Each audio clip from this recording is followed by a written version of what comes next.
Hey guys, it's Beyond Sight. It's another week. I am doing my schedule.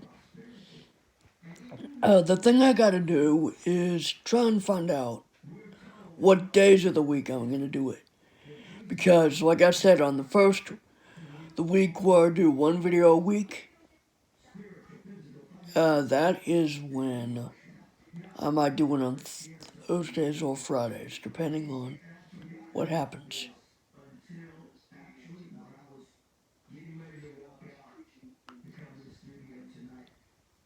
That's basically all I'm gonna say. So, what have I been up to, you may be asking? Well, on Friday, I worked non-stop on a Windows virtual machine. Windows 10 to be exact. I had it up and running all by myself. Me being blind, of course, I had help from NVDA's, uh, whoops, sorry, had some gas.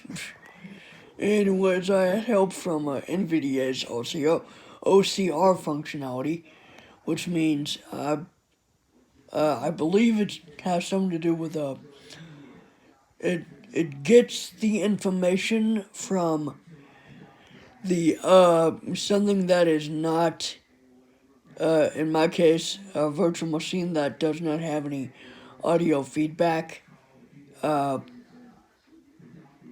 it gets that information and tries to display it to where if you hold the NVDA key plus the letter R, it will recognize what the info is and try to put it into where NVIDIA will speak it out if you press the down arrow. That's for those who are blind or who are curious about what it is. OCR could also mean like it'll describe things like even the iPhone has on Discord, for example, it would say possible. I mean, it'll try to assume what is, it'll be like a picture or something. So yeah.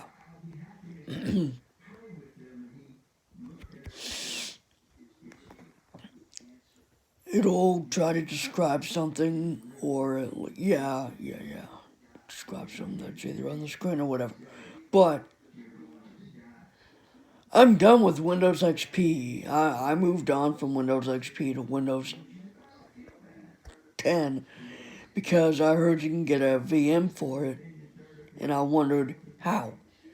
So I looked it up. A Windows 10 Windows 10 disk image file or ISO file, whatever. No, ISO does not mean disk image, but that's what it's supposed to be, a disk image file. So, what I did was I got that stuff, I got a media tool creator that you can boot off of a USB or boot off of a DVD, which I didn't have the option because it doesn't support it. Then there's the ISO file, which I wanted to do because why not? The ISO file would be useful for a virtual machine. So what I did was, it asked me to browse for it, and it found it.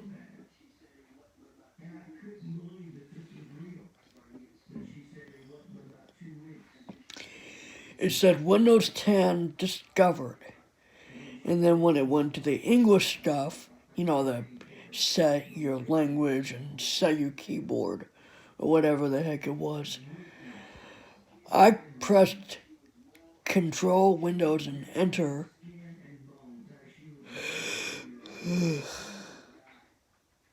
And it turned on narrator. However, it was the Microsoft Zero voice. But no matter, I decided to continue with the setup. But when it came time to the product key, if you have a product key, Most likely you won't have one, or you won't know what it is. I didn't.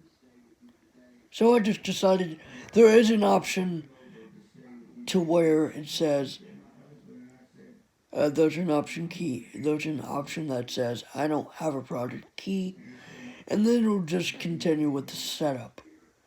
You'll just have to activate it later.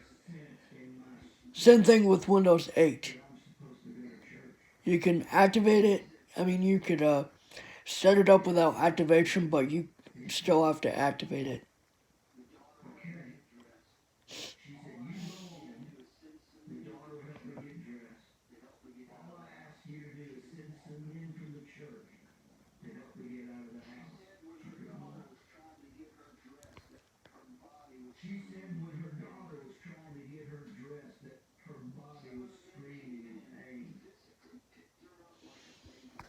So that's basically it. Windows 8. I had a bit of trouble getting up because I didn't know what I was actually doing, but when it said installing Windows, and then when it came to narrator, I turned on narrator and I found out that it was like 67% volume, and I was like, that's not good. So I just decided to turn up the volume when I had the chance. I downloaded NVDA 2017.3, but then when it said NVDA 2019.2.1 was available, I was like, oh my gosh, you mean that you can upgrade to the latest version that it supports, which is actually 2019.2.1. Now, I did have Windows 8 at one point, if you guys want to know. However, I don't remember having NVDA on there.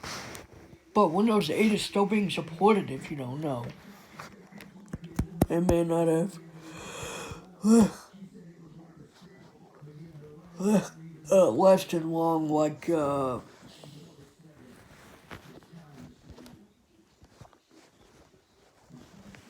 Windows 10 is, but there was a way I activated it, but it's only activated until August 25th, 2020.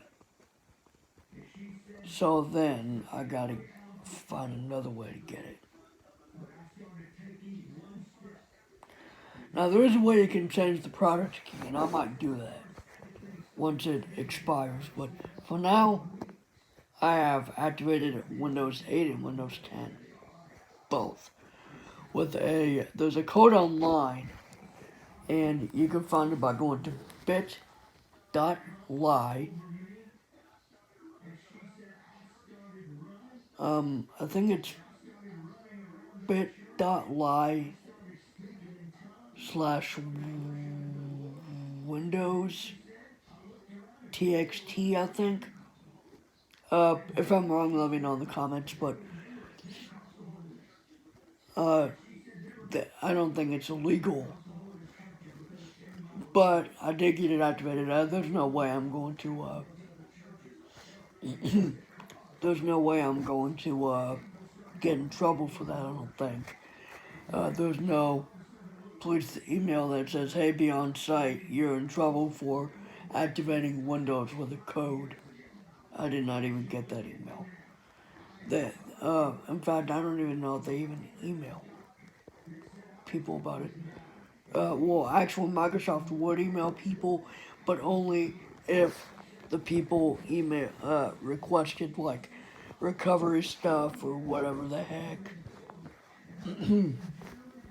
However, on Windows XP, I did manage to sign into Google, but I couldn't manage to sign into YouTube. So, what's that? You may be. Well, what's that all about, you may ask? I don't know. So anyways, guys, it's kind of the end of my,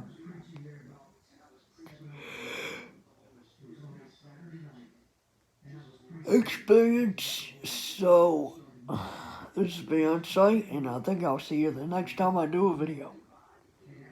Peace out, folks.